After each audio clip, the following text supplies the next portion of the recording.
Boa tarde, meus queridos alunos da turma 91, 92, 93. Bom, depende, né? Boa tarde, ou bom dia, ou boa noite. Para começar, antes de começar a nossa aula, uma dica literária. Frida Kahlo, uma biografia. Estávamos trabalhando com o gênero textual biografia romanceada, né? Então, no caso, gênero literário, biografia romanceada. E este é um exemplo de biografia romanceada, de autoria da Maria Hesse, um texto muito bom, que ele perpassa, ele é narrado de acordo também com as obras de arte produzidas pela Frida Kahlo, né? Muito bom, é muito interessante.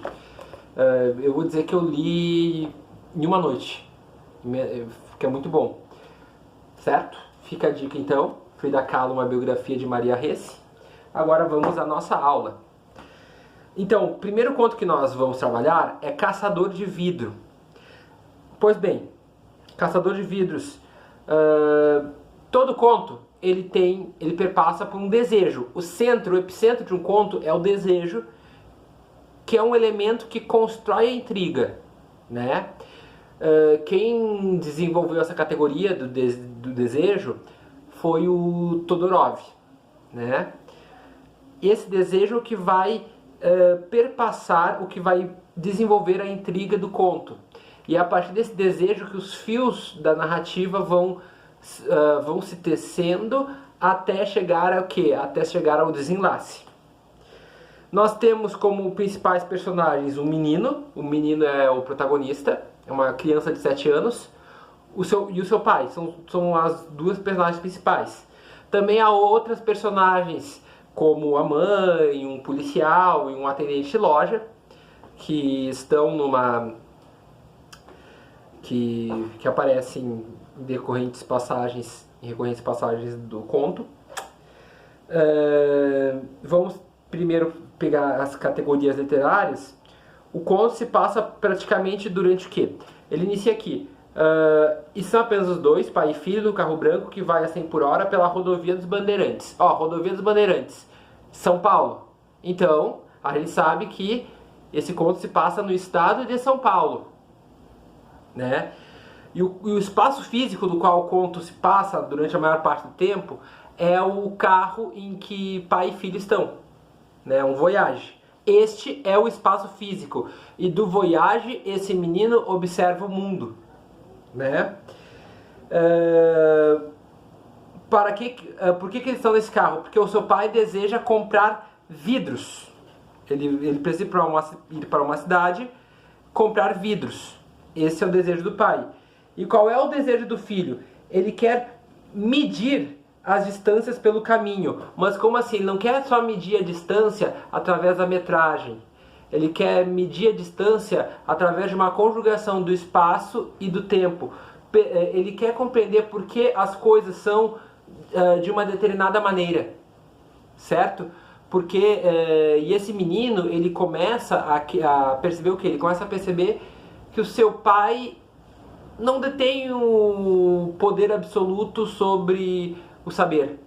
Ele começa no conto, ele já inicia mostrando o quê? Ele já inicia mostrando que ele sabe que tem coisas a ser descobertas que o pai dele não tem como ensiná-lo. Com 7 anos ele sabe isso. E é isso que vai ser trabalhado ao longo do conto, né? De maneira muito sutil, gente. Muito sutil. Um bom texto literário é aquele que é sutil, né? Um conto, um romance, um bom conto, um bom romance é aquele que é sutil nas ações. As ações vão ser contadas aqui por um narrador onisciente que intervém na história o tempo todo, penetrando na consciência dos dois personagens, tanto do pai como do filho, e demonstrando uma simpatia muito maior pelo filho. Vamos então dividir aqui esse conto. Pois bem, a primeira parte, o menino observa um caminhão na estrada e ele tenta adivinhar qual é a sua carga. E ele sabe que aquela carga, e pela experiência de vida, ele sabe que aquela carga não é vidro, né? E isso, gente, isso vai remeter a um episódio no passado que foi o que eu falei na aula anterior, tá?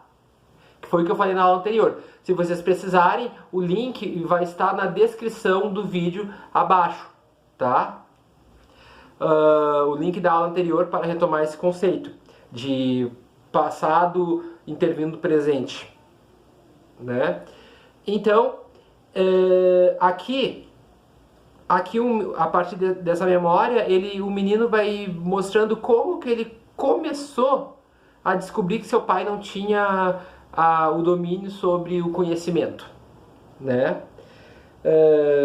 Então, quando ele vê que quando ele percebe que a carga do caminhão é vidro, ele vai se lembrar de um primeiro contato dele com o vidro. No passado, num episódio em que ele está numa praia com a sua família, ele vai ver o quê? Ele vai descobrir que a água, quando se junta com o vidro quente, acaba esfriando esse vidro, né? E ele fica impressionado, por quê? Porque qualquer coisa acaba com o vidro. Mas uma água quente não, uma água quente abranda esse vidro. O vidro que estava quente agora não, ele vai esfriar. No caso é um fenômeno físico. Bom, se é o que diz aqui no conto, eu não vou duvidar, eu não entendo muito de física não. Depois, na segunda parte, o personagem volta ao presente, essa personagem volta ao presente e ele de repente se desinteressa pela carga que está no caminhão,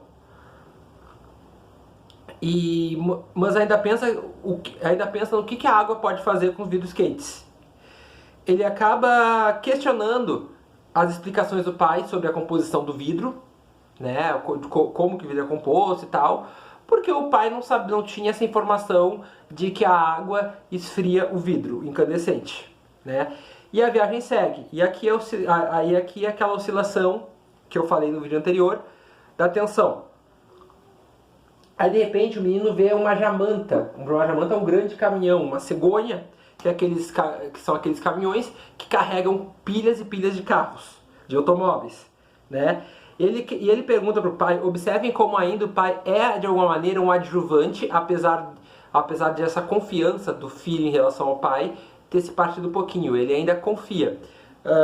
Questiona o pai por que um automóvel velho como aquele caminhão cegonha transporta somente carros novos. Ele percebe que aqui a gente tem a percepção, a gente tem a percepção do menino do contexto de paradoxo, né? Então, na verdade, o conto ele vai falando sobre as descobertas, sobre como uma criança consegue captar o mundo e consegue captar questões complexas que, quando adultas, quando elas forem adultas, vai ser dado um nome, né? Isso é leitura de mundo, certo?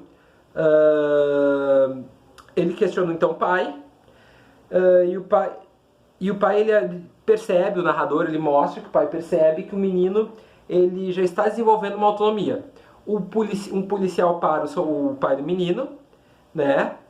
E acaba multando o pai, porque ele está andando em alta velocidade, ele está andando a 110 km por hora. Mas não é isso o que encanta o menino. O que encanta o menino, gente, é justamente é o policial, as vestimentas e, no caso, os óculos, que são de vidro. Existe uma fixação por vidros. Se o conto se chama Caçador de Vidros, o desejo são os vidros, né?